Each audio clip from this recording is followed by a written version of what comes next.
Revista Espírita. Jornal de Estudos Psicológicos. Tradução de Evandro Noleto Bezerra. Federação Espírita Brasileira. Ano 1. Abril de 1858. Número 4. Conversas familiares de além-túmulo. Bernard Palissy. 9 de março de 1858. Descrição de Júpiter. Nota: sabíamos, por evocações anteriores, que Bernard Palissy, o célebre oleiro do século XVI, habita Júpiter. As respostas seguintes confirmam, por todos os pontos, o que em diversas ocasiões nos foi dito sobre esse planeta, por outros espíritos e através de diferentes médiuns. Pensamos que serão lidas com interesse, a título de complemento do quadro que traçamos em nosso último número. Fato notável: a identidade que apresentam com as descrições anteriores é, no mínimo, uma presunção de exatidão. 1. Onde te encontraste ao deixares a Terra? Resposta: nela ainda me demorei. 2. Em que condições estavas aqui? Resposta: sob os traços de uma mulher amorosa e devotada, era apenas uma missão. 3. Essa missão durou muito. Resposta: 30 anos. 4. Lembra-te do nome dessa mulher? Resposta: é obscuro. 5. A estima em que são tidas tuas obras te agrada? E isso te compensa dos sofrimentos que suportaste? Resposta: que me importam as obras materiais de minhas mãos? O que me importa é o sofrimento que me elevou. 6. Com que objetivo traçaste, pelas mãos do Senhor Victorien Sardou, os desenhos admiráveis que nos deste sobre o planeta Júpiter, onde habitas? Resposta: com o fim de inspirar o desejo de vos tornardes melhores. 7. Desde que vens com frequência a esta terra que habitaste tantas vezes, deves conhecer bastante o seu estado físico e moral para que possas estabelecer uma comparação entre ela e Júpiter. Rogamos-te, pois, nos esclareças sobre diversos pontos. Resposta: ao vosso globo venho apenas como espírito. O espírito não tem mais sensações materiais.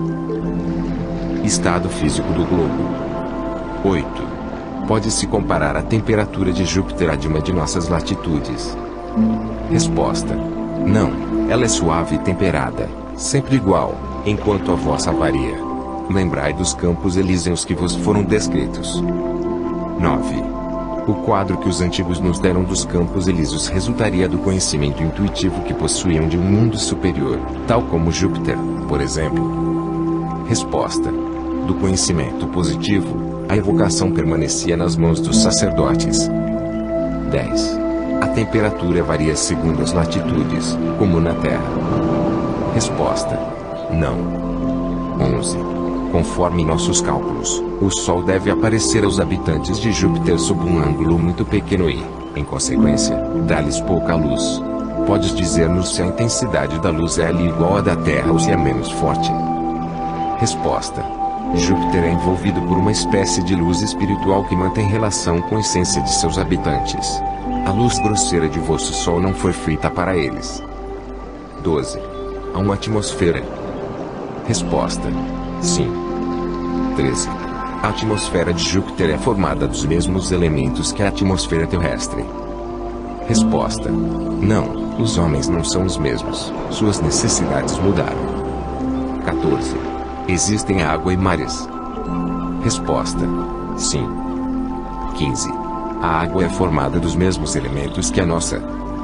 Resposta: mais etérea. 16. Há vulcões? Resposta: não, nosso globo não é atormentado como o vosso.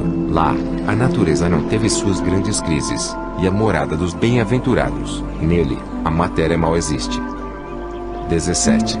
As plantas têm analogia com as nossas? Resposta: sim, mas são mais belas. Estado físico dos habitantes. 18. A conformação do corpo dos habitantes guarda relação com o nosso? Resposta: sim, é a mesma. 19. Pode dar-nos uma ideia de sua estatura, comparada à dos habitantes da Terra?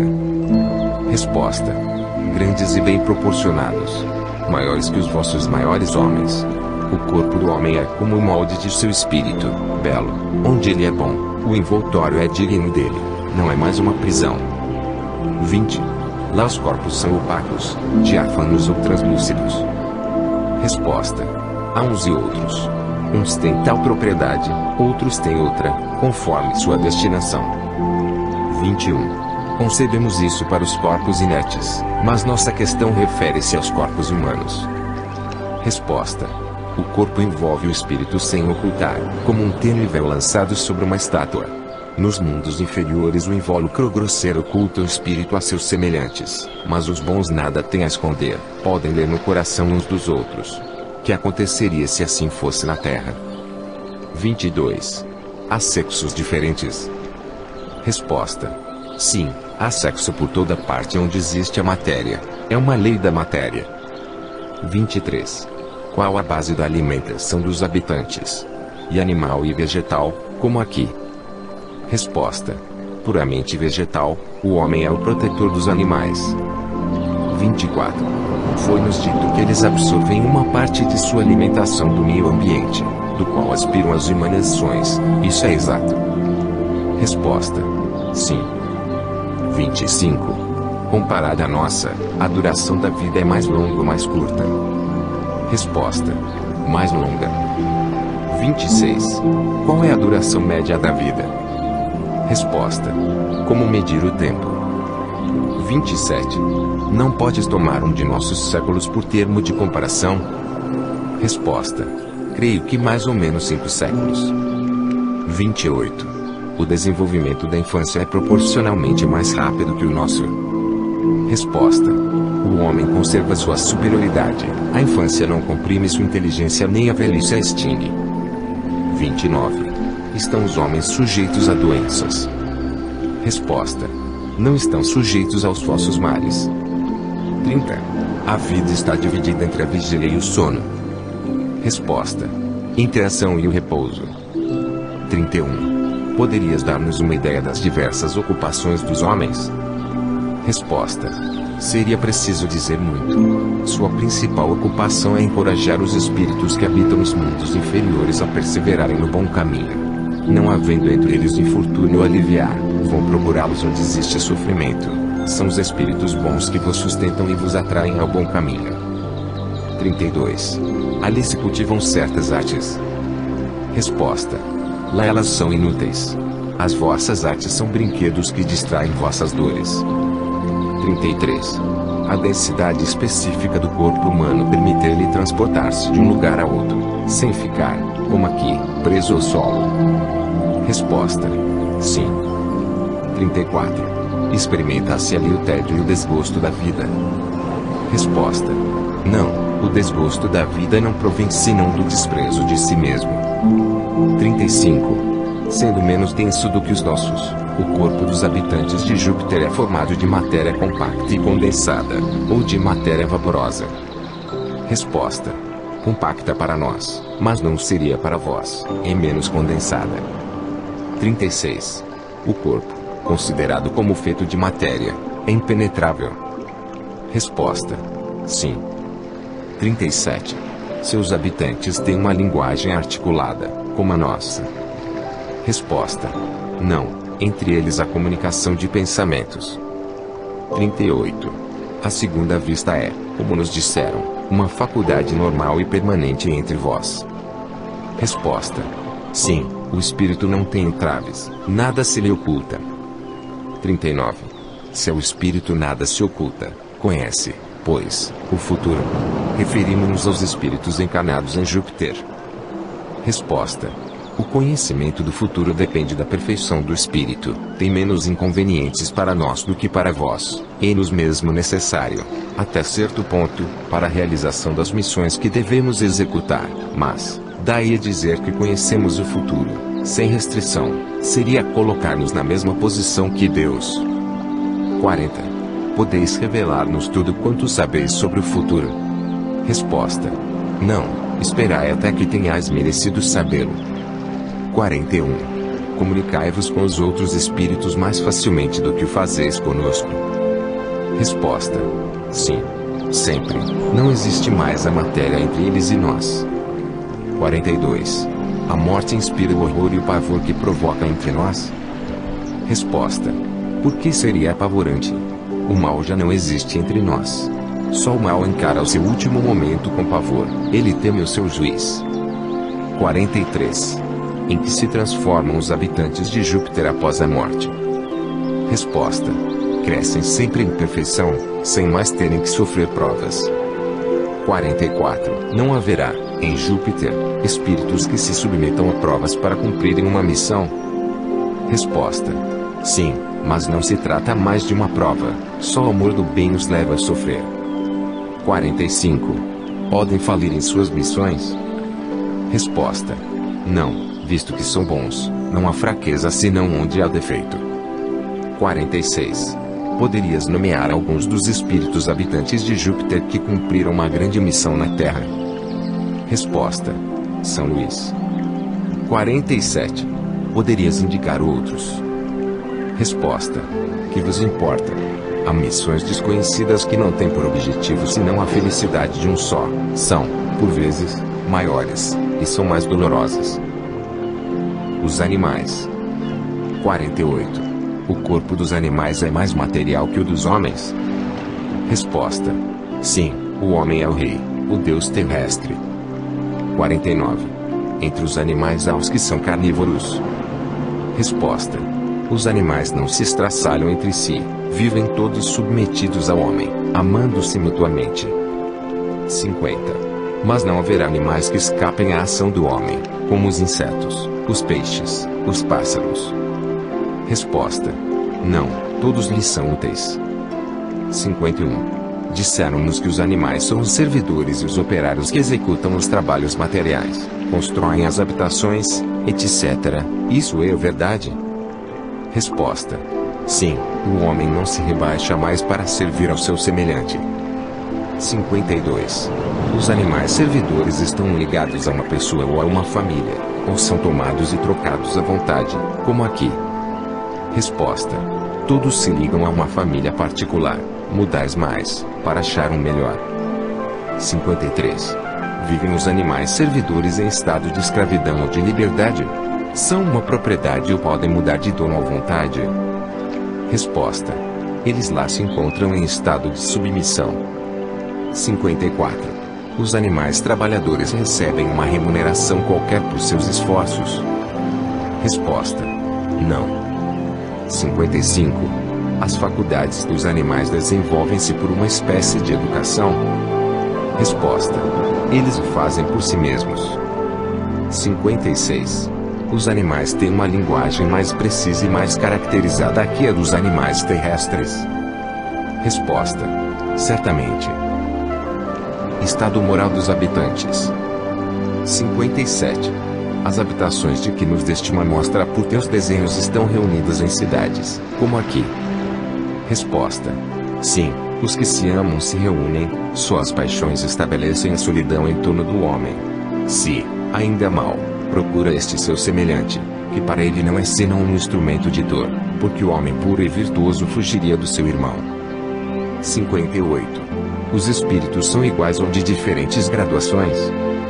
Resposta: de diversos graus, mas da mesma ordem. 59. Rogamos que te reportes à escala espírita que damos no segundo número da revista, e que nos digas a que ordem pertencem os espíritos encarnados em Júpiter. Resposta: todos bons, todos superiores. Por vezes o bem desce até o mal, mas o mal jamais se mistura ao bem. 60. Os habitantes formam diferentes povos, como na Terra? Resposta: sim, mas todos se unem entre si pelos laços do amor. 61. Sendo assim, as guerras são desconhecidas? Resposta: pergunta inútil. 62.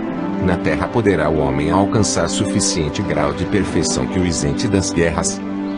Resposta: seguramente alcançará. A guerra desaparecerá com o egoísmo dos povos e à medida que compreenderem melhor a fraternidade. 63. Os povos são governados por chefes? Resposta: sim.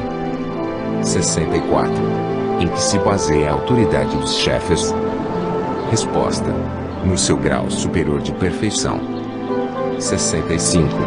Em que consiste a superioridade e a inferioridade dos espíritos em Júpiter, considerando-se que todos são bons?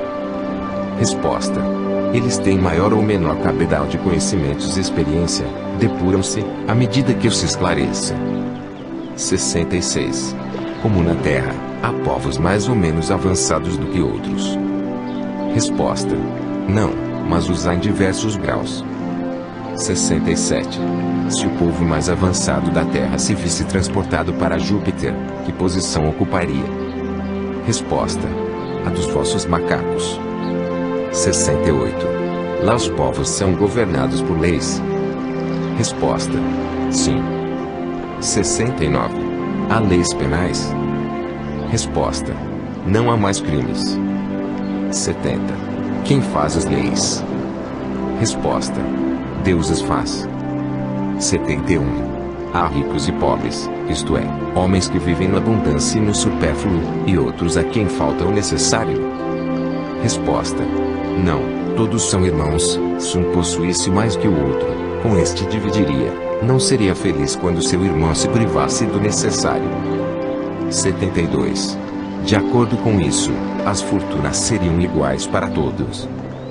Resposta: eu não disse que todos sejam ricos no mesmo grau. Perguntaste se haveria os que possuem o supérfluo e outros a quem faltasse o necessário. 73. Essas duas respostas nos parecem contraditórias. Pedimos que estabeleças a concordância entre elas. Resposta: a ninguém falta o necessário, ninguém possui o supérfluo, ou seja, a fortuna de cada um está em relação com a sua condição. Estais satisfeitos? 74. Agora compreendemos, mas perguntamos, ainda, se aquele que tem menos não é infeliz, relativamente àquele que tem mais? Resposta: não pode ser infeliz, desde que não é invejoso nem ciumento. A inveja e o ciúme fazem mais infelizes que a miséria. 75. Em que consiste a riqueza em Júpiter? Resposta: que vos importa? 76. Há desigualdades sociais? Resposta: sim. 77. Sobre o que se fundam tais desigualdades? Resposta: sobre as leis da sociedade. Uns são mais ou menos avançados em perfeição. Os que são superiores exercem sobre os outros uma espécie de autoridade, como um pai sobre os filhos. 78. As faculdades do homem se desenvolvem pela educação? Resposta: sim. 79. Pode o homem adquirir bastante perfeição na Terra para merecer passar imediatamente a Júpiter? Resposta: sim, mas na Terra o homem é submetido a imperfeições, a fim de estar em relação com os seus semelhantes. 80. Quando um espírito que deixa a Terra deve reencarnar-se em Júpiter, fica errante durante algum tempo até encontrar o corpo ao qual deverá se unir? Resposta: ele o é durante certo tempo, até que se tenha liberado das imperfeições terrestres. 81. Há várias religiões? Resposta: não, todos professam o bem e todos adoram um único Deus. 82. Há templos e um culto? Resposta: por templo ao coração do homem, por culto, o bem que ele faz.